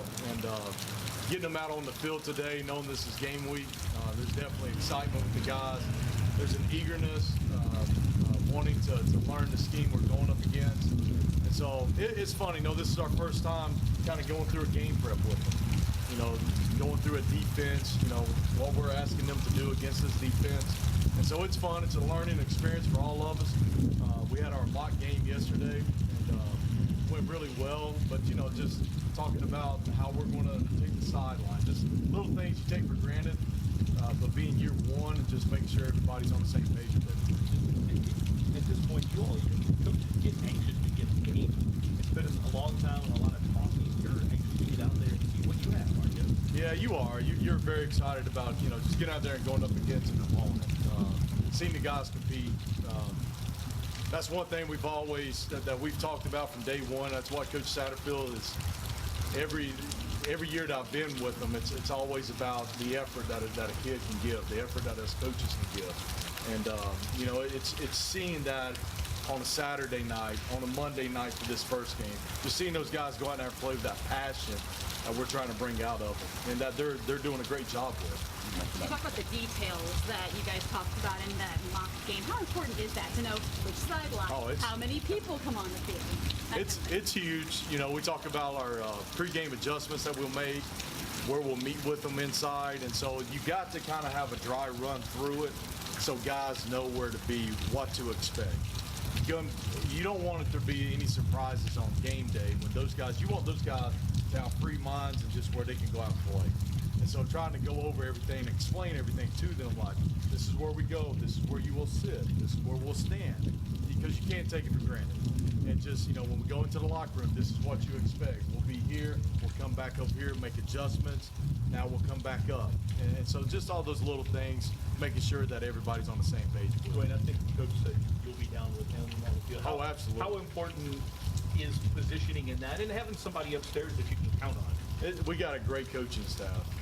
We've all been together. I've been with, Coach Ponce, Coach Sapp for a really long time, Coach Cardwell, Coach Holt, Coach Thomas. We all know what we're looking for and what we're looking to try to get.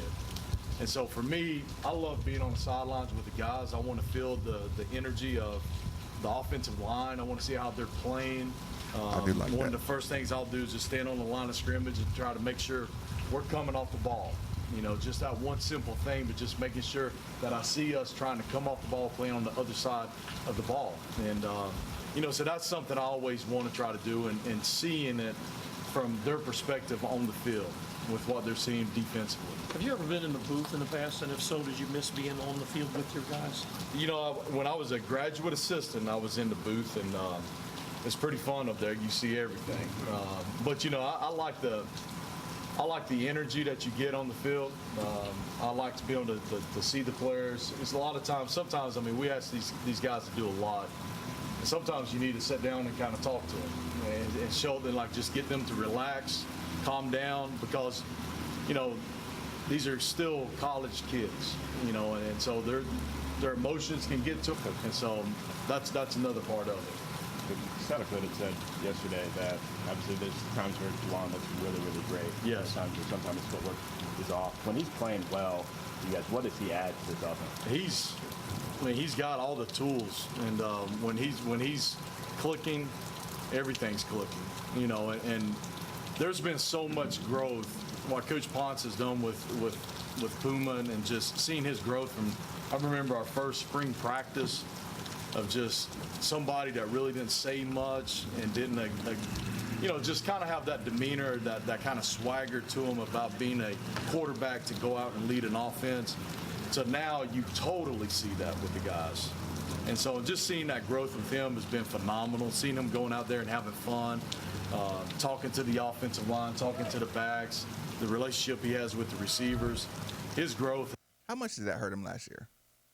What's that? How much did Puma pass not being a vocal guy? How much did his inexperience was seeming to be leadership? Again, you also got to remember, brother plays.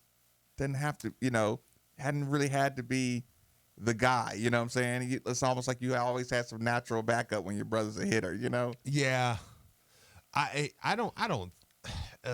mean, a little bit maybe, but I think the bigger issue. I mean, I don't know that was Puma centric for one. Again, but if it was, I go back to where I continuously say I think you pulled him way too quick because I don't know that he ever had a chance. Was he afraid of Bobby Petrino? Who? Puma Pass. No, but I don't think that Bobby knew how to get through to him. Like, I think Bobby was almost like, this is how I do it. This is how and it obviously wasn't that wasn't a tactic that worked with him. As far as the pulling him early or? No, just the way he talked to him, I mean, you can be a hard-nosed coach and still know how to deal with certain players. And I think your best coaches do that. I think one of the things that Bobby did was he dealt with players all the exact same way. And I think that could hurt at times. I think Puma was one of those guys that didn't take that type of criticism well. The sarcastic, passive-aggressive. Yeah, and then when you got Nick Petrino trying to yell at you the same way, you know what I'm saying? Has been phenomenal from spring to where we are today. He mentioned he found out around the same time we did. Were you in on that meeting, or kind of just what was you were there? What was it like? It's because anytime I think when a kid first finds that out, I think there's that excitement because that's something big to be able to go out, being named the starter, and to go out and that first game, Monday Night Football, and so the excitement and obviously just letting them know, hey, we're all gathered around you. Let's all pull together. Let's go and make this thing work now. And I think that's huge for it. Feel pretty good about the line that you have, and have they kind of meshed? You talked a couple weeks ago about trying to get a 5 and then get guys behind them. Yeah. Do you feel good? I do. The depth is something that we'll continue to work on from start of camp all the way till the end. But I think those 5 guys are playing really well. I think they're doing. You see them making a lot of strides from where we were in the spring. And I'm excited to see them go out and play against somebody else. I think that, we'll have some guys that you'll see line up at multiple positions at times, like that number 6 or that number 7 offensive lineman. But he'll be able to come in and play multiple positions with it. But, the 3 things I talked to, you guys heard me about it. Play fast, speed off the ball, toughness, finish. We'll get all that other stuff worked out. And to me, I wish we had another fall camp just to keep working with these guys. But we're ready to get into the season now so we can start doing these game preps, seeing these guys go out and play against somebody else now. What has Tyler brought to that line with his toughness and obviously being named a captain for the first game is a big deal for him? I think it's his work ethic and just, we did something through fall camp where is football normally game to game, captains? I mean, Little League.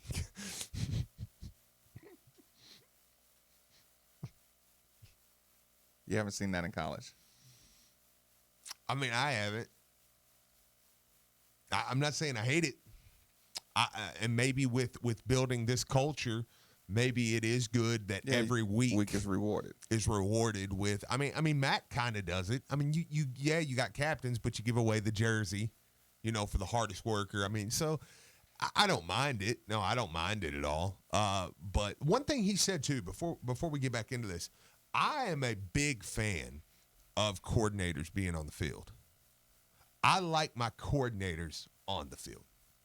I think a lot of times you see your best teams coordinators on the field. I like that. I think that that's a good call. That's one thing we're learning about Satterfield. And I really I was glad to hear that because I like Ledford's answer there. because you get a feel for the How game. hard are they firing off the ball? Yes, I can look down the offensive line and see, even if it's just 6 inches on the right side of the football. Yeah, you know what I'm saying? Are you a foot? And I wish everyone, honestly, and I mean, this isn't a ha-ha moment. I really do mean this. I wish everyone who loves football could experience a game down there on the field and just realize how much you hear, how much you get from the game, right? And the vibe you get of what's going on. And that's why I say I love my coordinators on the field. So I was glad to hear that that's over the last couple of days that's kind of the plan. You probably could hit the Ravens when I already hit the Coors Light pre and post. Yeah, well, I mean, we talked about it earlier. ESPN Louisville, your official home for Lamar Jackson and the Ravens during the 2019 season. Lamar and the Ravens are presented by Liquor Barn. You can download their app, have a Liquor Barn delivered to you. I didn't think it was much of a question of coordinators being in the box. Like, I get having a set of eyes for somebody I trust.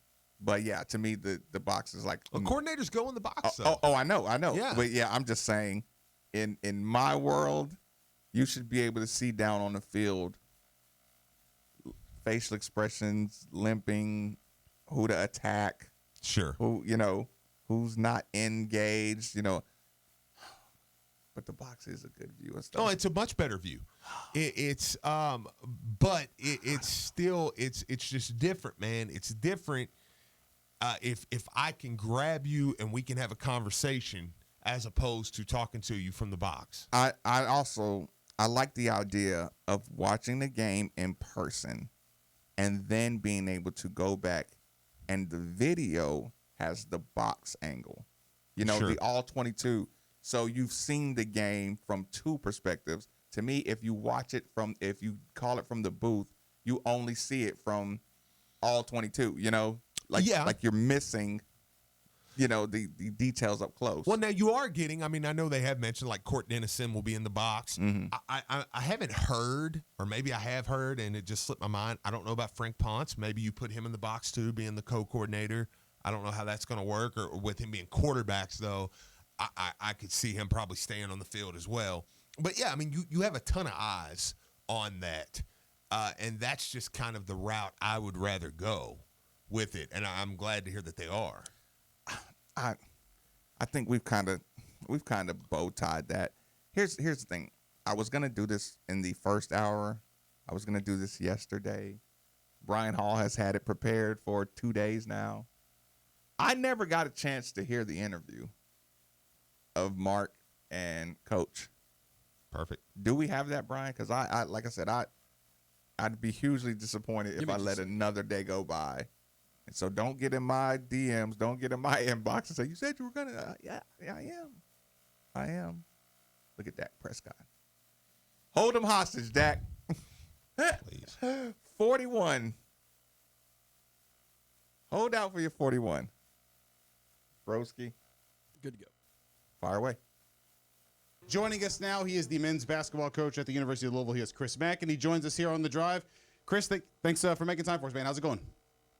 It's going great. Thanks for making time for me. Oh, we're happy to do so anytime that we can. We just listened to Scott Satterfield today talk about how hard it is to sort of get ready for the first game, having to teach everybody how to do everything they want to do before the games, all this stuff that you don't that you take for granted that you guys don't already know. How nice has it been this year, at this time of year even, to have just some of the process already in place? Guys on the team sort of know what you mean when you use certain terms, when you mention certain drills or certain workouts. The expectation is just sort of already there and in place. Certainly helps. Last year I remember in fall workouts and even over the summer that just the first time you're introducing something, you're looking at 10, 11, 12 guys who are staring you in the face for the very first time and never really heard it. And to have 6, 7 guys with experience to be able to bounce ideas to the freshmen, I think it goes a long way. You don't feel like you're the only voice on the team, and we're certainly going to be leaning on that experience this coming year. the captains were named the other day, and I don't think anybody was surprised to see Dwayne Sutton on there. But Malik Williams and Ryan McMahon, I think the one people really, the name that stuck out was Malik Williams. Apparently, he's done a lot of great work this offseason, and his teammates have voted him that way. Well, ironically enough, I think Malik had the most votes. And I say ironic because, obviously he's not a senior. Maybe people on the outside don't truly understand, who Malik's been since we've been here as a coaching staff. But I can tell you he might be the smartest defender that we have on the team. He's the first guy on the floor on a loose ball. I think his teammates have so much respect for, how good of a teammate he is. He's an everyday guy. He's got a great voice. He really sees the game defensively, and he earned it. He earned it both with the effort that he's given in the offseason and just the respect that he's always held, at least since we've been here, from his teammates. So I'm proud of Malik. It says a lot about you as a person and a player when your teammates vote. This has nothing to do with any of the coaches. We don't add a vote. We just simply go on the players' votes, and so that says a lot about the type of player he is and person he is. Talking with Chris Mack here on the Drive on 93 in the Ville. Chris, how are the freshmen doing with just sort of the transition process here? I know you can get some wide eyes early on, either with the strength and conditioning part or just getting used to higher level basketball, practicing against better guys. How are they doing so far?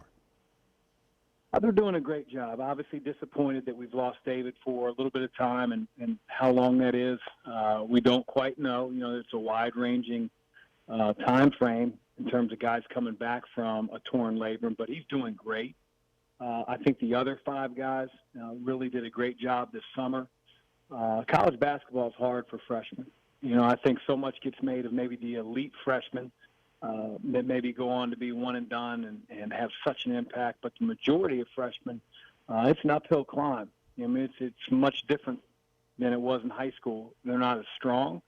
They're not certainly as experienced. They haven't been exposed to the game of college basketball, which moves at a greater speed. But I think those 5 guys did a terrific job this summer, adjusting to the weight room, adjusting to the class schedule. I thought our workouts that we had, they really improved as the summer months went on. And understand, we only get 4 hours a week in the off season, and the preseason to work with our players.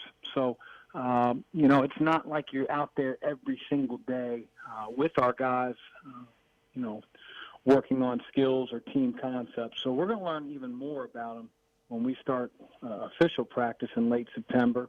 And again, our conditioning here over the next month as we lead into the preseason practices will also tell us a lot about our freshmen as well. You talk about you sort of fans or people on the outside with maybe unfair expectations or unreasonable expectations of the freshmen. Do you find that a lot of them come in with the same kinds of sort of unreasonable expectations of themselves? Well, you want a guy to come in with high expectations of himself, but I think reality gets defined a little bit in those first few open gyms, maybe the first few workouts with the assistant coaches and with myself when we're on the floor with those guys, and whether it's individual workouts or team workouts. And then certainly they're always going to almost always be behind in the weight room a little bit because of the maturity level of our older players. But, that just is sort of a natural progression, I think, that freshmen have to go through. That doesn't mean they're any less of a player. They're not as experienced. And, we usually use this time both in the summer and the fall, the preseason, to get better. That's the thing about freshmen is they really tend to keep improving and keep getting better. Where a lot of times when you're a senior, you sort of are who you are and you got to bring it each and every night. But the improvement level that freshmen make can really drastically affect your team in a positive way. Well, Chris, we're running ads for it. I know people would like to know a little bit about it. Tell folks about this camp that you got coming up. It's not like anything I think I've ever heard of. Well, I'd say that it's going to be an awesome experience for those campers out there that choose to come not this weekend but next, the 6th, 7th, and 8th. It is a fantasy camp. I think the cool thing is if you're a Louisville Cardinal fan, you're going to be around our team, get a chance to see a workout. While you're here, we divide the teams up to have a little draft amongst the coaches. We've certainly got the The guest coach, Bill Murray, along with his son Luke, will be coaching one of the teams. We also have confirmed that we're going to have Final Four Most Outstanding Player of the NCAA Tournament, Luke Hancock, will be one of our head coaches here at Fantasy Camp. So it's going to be a great time. I think on Friday night, everybody's going to go back to my house and, enjoy a nice dinner. So I think if you're a part of this, you're going to get some Louisville gear. You're going to have some great memories. The basketball probably won't be very good, but the camaraderie will be. The basketball shouldn't be very good, but I imagine people are going to have just an amazing time at this. Have you ever done anything quite like this before with Jay Billis and Bill Murray and Luke Hancock? Have you ever done anything quite on this level before? Well, probably not. Certainly not here in Louisville. No. I will say that, I was exposed to fantasy camps. Previously, I've worked 2 fantasy camps. I worked Kevin Durant's fantasy camp last year around this time. And then the couple of years before that, I worked USA Basketball has a fantasy camp in conjunction with when they had the Olympic training out in Las Vegas. And that was really, really cool experience because all those elite players from LeBron James to Steph Curry to, Kevin Durant, all those guys were out there. And I think there was a cocktail hour where the fantasy campers got to meet those guys. So the company that puts it on, by the name of Pro Camps, does a terrific job of really being organized and making it really a once-in-a-lifetime experience. The guys that are signed up are really, really going to enjoy the weekend, as will we. I think it's going to be a great time for us as a coaching staff to get to know a few fans a little bit more intimately and have those guys in our practice facility and be around our players throughout the course of the weekend. Chris, where can people go if they want to learn more about this, if they're maybe on the fence about doing it or not? I think the website is chrismackexperience.com, and it has a few of the details, whether it's where it's held, who sort of does it. But I'll tell you, we have a wide range of characters that end up coming to fantasy camp. Guys that like to play a couple times a week in open gyms, maybe with their work buddies, what have you. Guys that haven't played in years, and we just want to get through the camp healthy and have great time together over the weekend. I think it'll be awesome. All right. Well, Chris, if you decide to have a media slot open, I'm in there. Just want to let you know. That sounds good. I'm not sure if I'm in charge of that, Mark, but I'll have to double check. All right, Chris Mack, Louisville men's basketball coach. Thanks for making time for us, man, and enjoy the fantasy camp. Thank you. Sounds good. Thanks for having me, guys.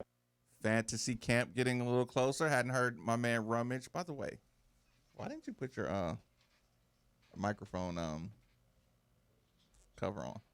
I don't know. I was just a little off kilter today. So I was like, you know what? Let's just roll with it. Let's test fate, man. Let's go completely unprotected. Listen. Let's just see. Let's play Mike Roulette. So here's the thing. One last message that I have to get out. We heard a little Coach Mack. I'm going to be excited when we start doing the football and then opening up to doing a little open gym. Actually, I might have to sneak in there and check out my players. I have to go in there and go check them out for a good workout. But here's the thing. I wonder if they'll do an open gym. Because they got some big recruits coming in. You got to think he goes back to that well. Because I'm telling you, that was helped. One of the reasons you had the Samuel. That's one of the reasons that idea, I think, got you that class. Because there was just a feeling, man, buzz. Around Like that. They Buzz really around love that. this. Yeah, I kind of think they'll jump back into that a little bit. Monday. Show Monday. Yeah. People, y'all are going to be nervous. Yes. You're going to be up early on Monday. Yes. You live all around the city, right? Mm-hmm. Steve and I are going to, listen, you just got to come sit with us over at Applebee's. We're doing a show. We're doing a Monday show, Applebee's Outer Loop. Okay. I'm here for it. Just people. I'm here for it. Come get you some food. Okay. Come listen. If you want to get a beer or two, or whatever, because listen, I love it. You're not doing anything on Labor Day. No. You're not doing anything productive on Labor Day. Absolutely not. You'll be up early in the morning. By the time you get to 11 o'clock, it's going to feel like it's gonna feel like 9 o'clock at night because Yes. you're gonna feel like your day is never gonna end, right? That's fair. So we will be over there Monday morning. We'll just do the show from there. It'll be open area, and man, Brian Hall will be still in the booth. I can have a beer here.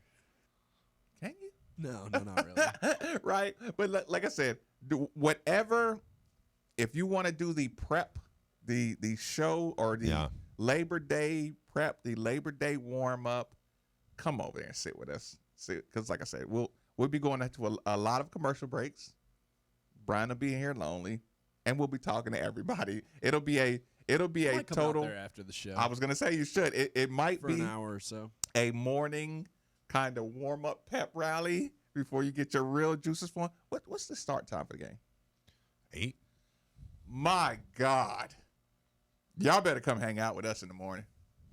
I mean, just, like I said, lunch, 10, 11, 12, we'll be over there.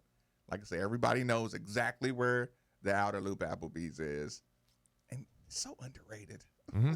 No, it's really good. It's really good. Listen, it's our management, and we know a serious management. They would not dare have our name out there without taking care of everybody. So those are the best times when we're doing the shows over there. Applebee's, man, Dwayne hooked it up. It'll be nice and just they'll have the awesome cooks ready to go. Everything will be ready. Going over there. Woo, Brian, one step closer. Did we miss anything that you wanted to jump into, Steve? No. Nothing. Pretty much covered it? Yeah. I'm just passing the days. Made it another day. I don't even have headphones in. Is the play-out music playing? It is. Okay. All right. Let's go. That's how it feels, man. I know. That's how it feels. Whew. We'll take pills till I fall asleep. Don't say stuff like that. No, Steve. not like sleeping pills. Not like pills. No, just go work out or something. Like burn your I already body. did out. that. Did that early. I had stuff to do today. You got more to do? No. No, I don't. No carb day for Steve. People, as always, 8150-939 is the number. 3831 939 is the text line. Made for the Ville is the YouTube channel. We're rolling along on 939 the Ville.